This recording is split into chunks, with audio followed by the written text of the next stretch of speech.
So our marriage hasn't always been on fire, but it wasn't always underwater either. No. So it's just always been there. We just didn't realize how beautiful a marriage can actually become. It can become that. Yeah.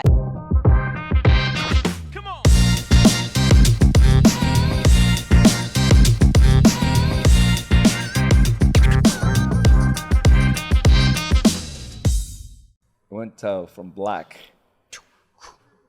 All right. What's going on? Welcome to another episode of Do the Work podcast. And this is like it's actually love and marriage, or love and business. Love and business. Love and business.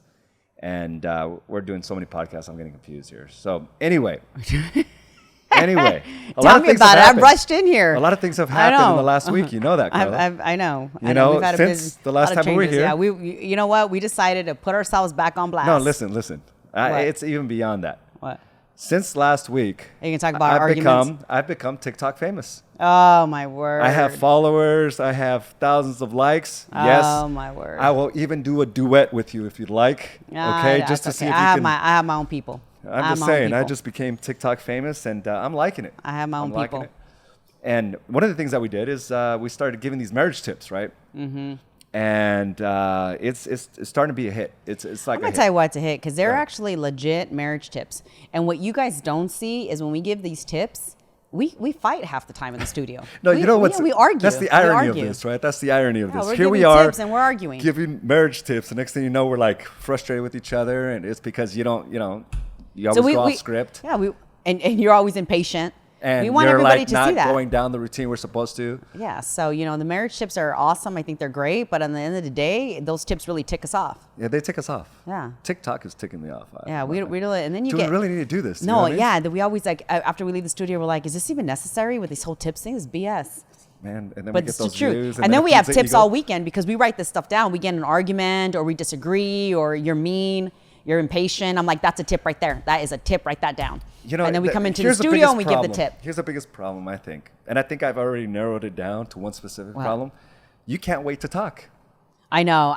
But there would be no, I'm going to tell you though. I'm going to tell you. It would be a problem if it was a hidden problem. But it's not a hidden problem. I have a timer on my phone when I have conversations with people. If it goes off and I'm like, ooh, stop talking. Because I love to talk. Now, I never denied that. Yeah. But it would be a problem if I denied it, or it'd be a problem if you would say, "Hey." It's a problem because you do nothing about it. Right? Because I really. It's not a problem to you. No, it's not a problem. It's just a problem for everybody else. Yeah, the way I look at it is like, if your problem is not my problem, so I'm not asking you to conversate with me. People will want to talk to me. Here's one thing that I've noticed about TikTok. There's a lot of mean people out there. Oh yeah, I told you that from the beginning. So I had my first hit.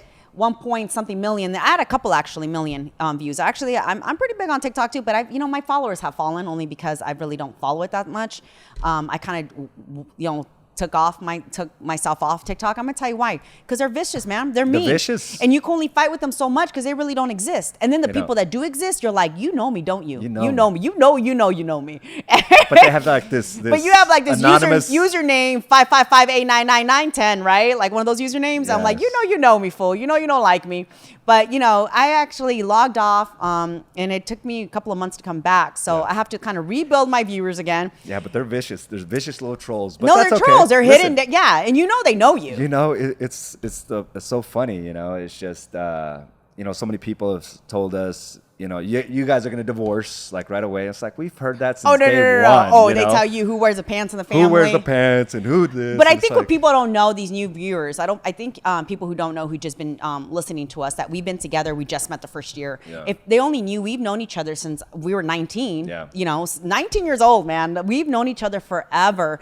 And this is what this is about. Adapt to change, right? Because we've constantly changing over time. We've met each other since we were 19. The same person, the same woman you met at 19 is definitely not the same person today. No, it was a teenage girl. I mean, now you're a powerful, good-looking, strong girl. You're not as gullible as you were. And if I knew what I knew today, I don't think I would marry you. I think I would be single. I think I would be single and like firing it up. I said this before. You were young, dumb, and gullible. Yeah, no, I get it. And I can't be mad at that. I got you. I know. I can't be mad at that. Yeah, but you'd probably be out of my league right now. But yeah, it's all right. What? I have my own league. You out of your league, folks. I thought the same thing. You're lucky to be. You're lucky. You're lucky. I stayed married to you. because I was about to divorce a couple of years back. You were. You're lucky. And that's what people say. Well, you guys are going to divorce. We've been there. Wait, like, you know what? You ain't telling us anything new. Like, I think people there's a misconception of what a successful marriage is. Yeah. Now, if you say that a marriage should never argue, I'll show you a person that's a doormat in a relationship, right? Because as individuals, you're going to disagree. If you have your own viewpoints and you're discussing it with somebody else that has different viewpoints, there's going to be a disagreement.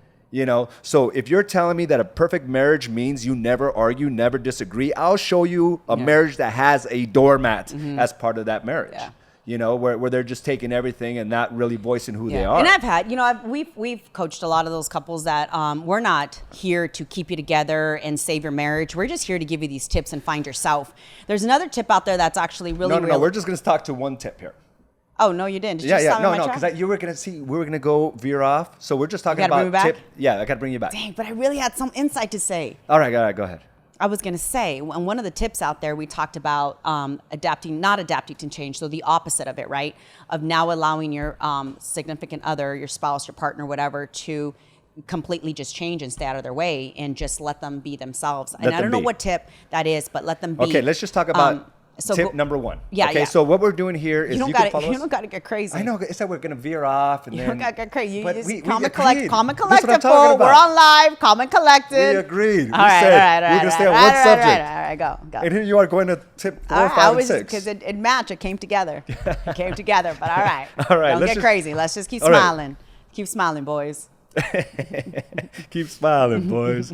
All right. So what we're going to talk about today is that again, to recap, we have on my channel, AZ Araujo 1 on TikTok. We've been doing these marriage tips. I know we also have them on Instagram. But the first tip we gave was adapt to change. So what we're going to do is we can't give all the details when we're doing a TikTok, upload. It's like a minute and a half. So all we have to do, what we do is we summarize the tip.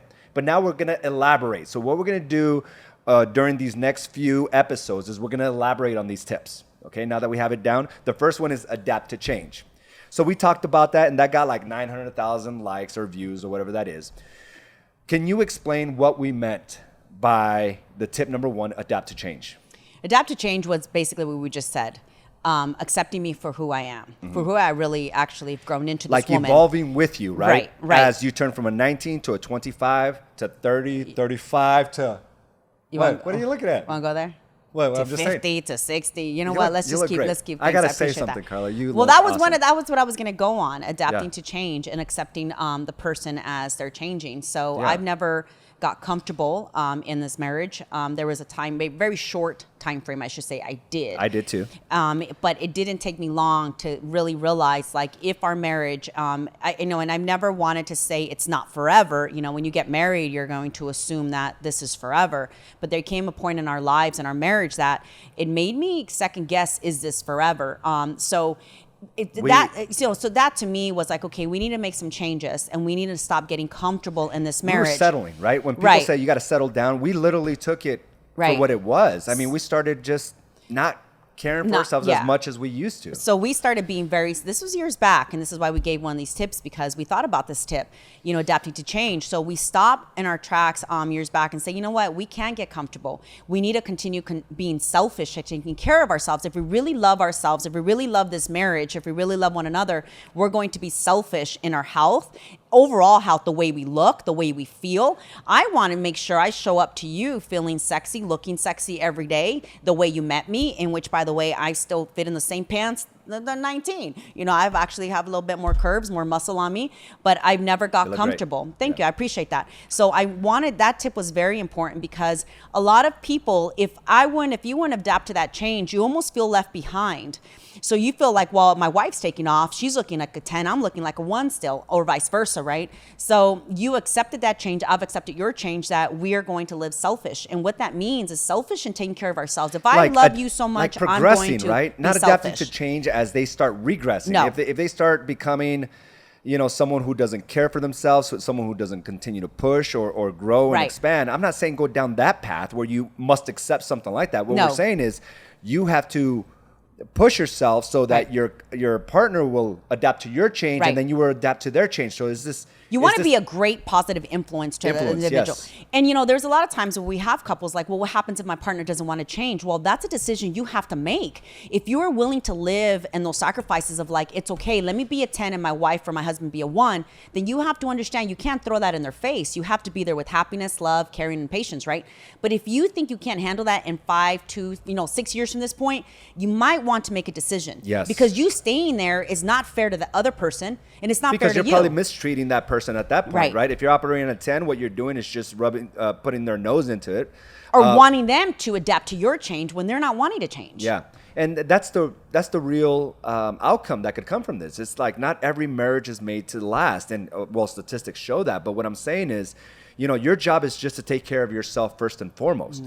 And at the same time is adapting to the change as your partner decides to do something positive about themselves. And I see almost like crabs in a bucket where, you know, either the husband or the wife decide, you know, I'm going to get healthier.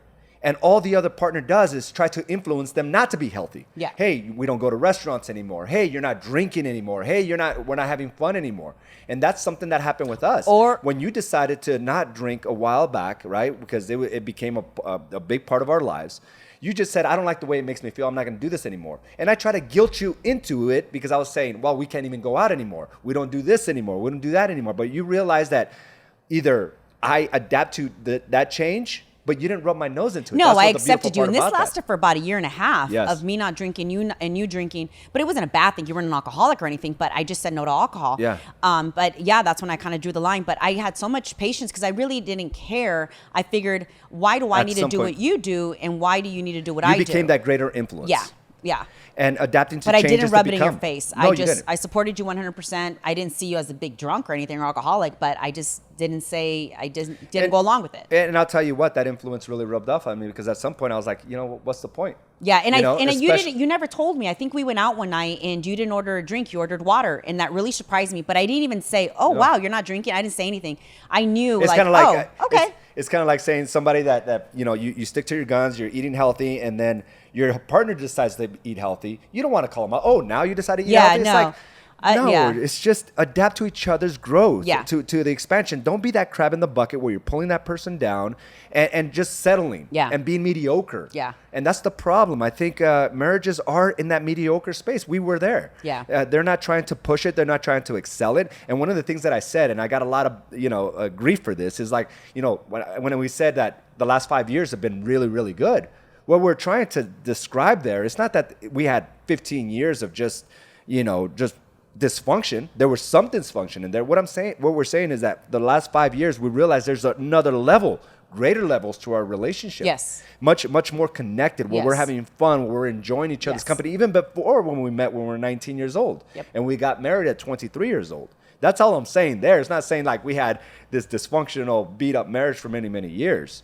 It's just we realized there's a different level that wasn't exposed to us before. Yeah, no, and we were kids. And again, so our marriage hasn't always been on fire, but it wasn't always underwater either. No. So it's just always been there. We just didn't realize how beautiful a marriage can actually become. It can become that. Yeah, you're and not right. to say that we don't come into our disagreements. Like I said, we were giving these marriage tips. Next thing you know, like the entire studio is like quiet because we're like at each other's. We're trying to be as real and raw as possible. Honestly, every day there's a disagreement or something that AZ and I go through. There's triggers all day long. There's triggers all day long because all odds are against us. We literally wake up together and come to work together. Yeah. We own businesses together. We're constantly with each other day in and day out from the time we wake up to the time we go to bed. Literally, I don't think people understand how much we're actually like stuck to each other. Yeah. So we have to make our company enjoyable. You have to accept you for who you are, which by the way, we're night and day peanut butter and jelly. AZ's very more quiet, more I don't know, how would you? I would say I'm more strategic. Reserved. I'm more strategic. You're just like, let's do it right now. Let's just do it right now. I'm all over the place. You can move. I can change my personality from 1 minute to the next. I have a very. You're volatile. I'm like that. That constant. Say it if it's on my mind. I say it. I don't think twice about it. I don't hold back. I will just suddenly dance in the middle of the street, run in the rain, take high risk. This just we're total opposite, but it works. It works because he keeps me. He it's keeps like me, that yin and yang. Yeah, it's like that. I accept the parts of you that I'm not. Yeah. And vice versa. And I accept, because you're very, yet you're very like volatile when it comes to like decisions, but yet you're very regimented when it comes to organization. Yeah. And I'm very strategic when it comes to decisions, but I'm very disorganized when it comes to like that other stuff. So that's why it works for us. It works for us in our personal lives. It works for us in our business lives. As parents as well. Yes, because you're like, oh yeah, do whatever you want to the girls. I'm like, there's got to be some discipline here. There's got to be some like. And I'm like, sure, you want to go skydiving? Let's go. You know, I get a tattoo. Let's get one. And you know, he's like, no, hold on. So yeah, I mean, and it's kind of cool. It works for us. So for the people who are like, you should just get a divorce. Well, necessarily. That's been on the table. That's been on the table. So you haven't said anything to us. And that's the beautiful part about this, though, Carla. That we don't need to be in this relationship. We want to be in it. Oh, because it's fun. We want to be in it. Somebody the other day was like, Carla, if I had a wife like you, obviously they were single. If I had a wife like you, I'm like, trust me. Who are you talking to? Well, yeah, I'm not going to tell you. Who are you talking to? But I was like, I told somebody, imagine being married to me and living with me 24 hours some days a week. And they're like, that's a hell of a man right there. Yeah. Hold on. Hell of a man he looks over at me. He's like, oh, power to AZ. And I'm like, see, imagine that. I'm fun for a minute, but imagine waking up to me every day. Dude, I'm a lot of work. 0 to 10, and then from 10 to 0. It's like there's no in betweens. And when there is no in between. I'm a lot of work, and I remember saying this a couple of years back. It takes a big man to handle me. It takes a very strong, powerful man to handle me. A woman like you. And you know what? I'm up for that task. And remember, I was criticized each and every day. I'm there. I was criticized, AZ. Remember when I said that, and some people, or a lot of the men would chime in. They're like, "Man, if my wife was like you," I'm like, "Your wife isn't like me," and I'm wondering how your wife feels about you. Yeah. Like, are you even challenging her? Are you telling her it's okay to be comfortable and waking up in muumuus and being 300 pounds and doing whatever she wants? And is it okay? Are you encouraging her because you know you have her there? It's like, and I love the way you are with me. You're constantly challenging me. You're constantly pushing me. You're constantly making me feel uncomfortable. I love it. It's never the same in this relationship. It's different every single day, and new challenges all the time. I think that's a responsibility couples should have. It's like, I got to better myself, and the other couple should be like, I'm not going to be left behind, and they have to better themselves. So the other couple, the other person saying, I think our whole lives we've been like this. Yes, and it's been fun. So it's not raising the bar each and every time. It is, and so when one of us fallen, we don't go and try to grab that other person. I just want to be an influence to say, hey, I'm not going anywhere. I'm coming up. And you're like, wait, don't leave me. And same, vice versa kind of deal. We're not babying each other. We're just encouraging one another. We just figure out ways to improve ourselves, as opposed to being like, oh, you're working out again. Oh, you're still on this healthy diet. Oh, you're not drinking anymore. I mean, those are ways to keep somebody down. You're not encouraging. You're not saying, let's go together, or it's like, you hear that all the time, and you may be hearing yourself saying that, right? If your partner decides to go on this do the work challenge, right? And we hear this from husbands and wives. It's like, oh, well, you go do that, and then when they stick to the routine, it's like, oh, you're still on that? Yep. It's kind of like a very passive aggressive approach. Yep. Oh, you're still eating healthy? Oh, when are you going to stop? We don't have fun anymore. It's like, those are things that keep somebody else down, or the attempts to keep somebody else down. They'll encourage them for so long. Yeah, like the other day, I mean, you came out and I see like your core, your midsection is like really tight. I'm like, what have you been doing? You just decided to take this on. You didn't even let me know. Like, hey, I changed my strategy on how I'm going to eat, how I'm going to exercise, when I'm going to eat, and when I'm going to get exercise. And as opposed to me saying, well, you're leaving me behind. I'm like, I'm a student to you now. Yeah. I'm like, hey, what did you do? Yeah. Next thing you know, I'm like walking around with no shirt. And it's like, okay, you have something that I want. Yeah. And now we're pushing each other. Yeah. Now we're on the same page. Yeah. We're eating at the same times. We're doing similar things. And that's the beauty of a relationship. Do not settle, but adapt to change. Yeah. Adapt to change. Don't be that guy that's expecting your spouse, expecting your wife to accept you when you're not doing anything to grow beyond, where your best years are behind you. Yep. I know, and I love it, and it's such a great point, and that goes into the business as well. I know that if I'm doing the everyday things in business and I'm not really doing anything, and I see you rising when you started creating this whole TikTok channel, and you got the guys in the studio. I mean, I'm TikTok famous. Yeah, so you started doing all these things. I'm like, man, I haven't been really on social media as much, and I'm like, this mofo. So I started creating stuff, and I started creating content. I started going out there as well. But yeah, it's just, but I didn't tell you that, and you didn't tell me that. You just did what you had to do, and I had to go and do what I permission. Right. There was no talking about it. No. I just went about it. And then you were like, hey, this marriage tip, let's start doing. I'm like, okay, cool. So, it wasn't like, oh, now you want to do, this and that. It's just very supportive. I think that we need to continue supporting each other. We need to continue rising the bar individually, not as a couple, because we're never going to be on the same page. And that's another thing about AZ and I. We're not on the same page all the time. Our level of energy is completely different. And that's one of the reasons why when we do these marriage tips, sometimes we have to do it and we're not in the mood of doing these marriage tips. Well, we had to shut down the operation the other day. Because it's we argue, we were clashing. We clash, but it has to get done. And that is what we want our viewers to see, the reality of things. So we don't want you guys to see like this happy marriage, because our marriage is happy, but there's also, we want you to see the bad side of it and how hard it takes work to put deposits in to get that happy deposit. It just doesn't happen. It doesn't happen. So we make daily deposits into our marriage, but we don't want you guys to see the happy marriage. We want you guys to see the deposits that we actually have to make into the marriage. So we give all these marriage tips literally based on our real life scenarios on a daily basis, or where we catch ourselves. Like, write that down. That's an awesome tip. So it's great. And I'm glad we started this, because now we're going to come back and describe more in detail on these tips. So that was the adapt to change scenario situation. Tip number one. Right. And the next one will be, I forgot. Let's see here. Tip number 2 was don't lose yourself. Don't lose yourself. So stay tuned for that. And this is going to go on our Do the Work podcast channel. So if you go through Spotify or Apple Podcasts, just look up Do the Work. And it's Love and Marriage, or Love and Business. Sorry about that. Love and Business. And make sure just to follow that channel. We've had episodes. We probably have like 100 episodes. We first started this in 2018. And this actually helped us get into a better space, in a better place in our marriage, is being able to talk about all the things that were holding us back for so many years. All the memories, all the bad moments, all the good ones, and how we were able to be where we're at today. So I encourage you to listen to our old episodes, because they're still very relevant to this day. And if you go back to those episodes, you'll catch on to moments where my voice goes to a 10. You'll see AZ and I kind of like, and people comment, are you guys arguing right now? I'm like, pretty much, we're arguing on this podcast. It was so much emotion, so much resentment. It was so many things that we just didn't talk about, that when we got the opportunity to talk about, we had to discuss it. You know what's amazing too, and I take so much pride in this, we actually didn't see psychiatrists and counselors in our marriage. We actually went to the public. Yeah. we exposed our marriage to the public before we even did to ourselves, our emotions. And we just kind of went out there. And so if you listen to these podcasts, AZ's face is like shocked, like, wait, I didn't know you felt that way. And vice versa kind of deal, right? So the best therapy I believe there is, and I've done this, exposed my depression and anxiety to the public before I did to anybody else.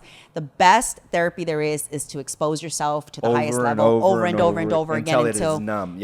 Until it's none. And now you're having a serious conversation and you're able to give this advice without to people. all the emotion, right? So anyway, look up Do the Work podcast on Spotify or Apple Podcasts. And until the next one, we will talk to you soon. Bye, everyone. Have a great day.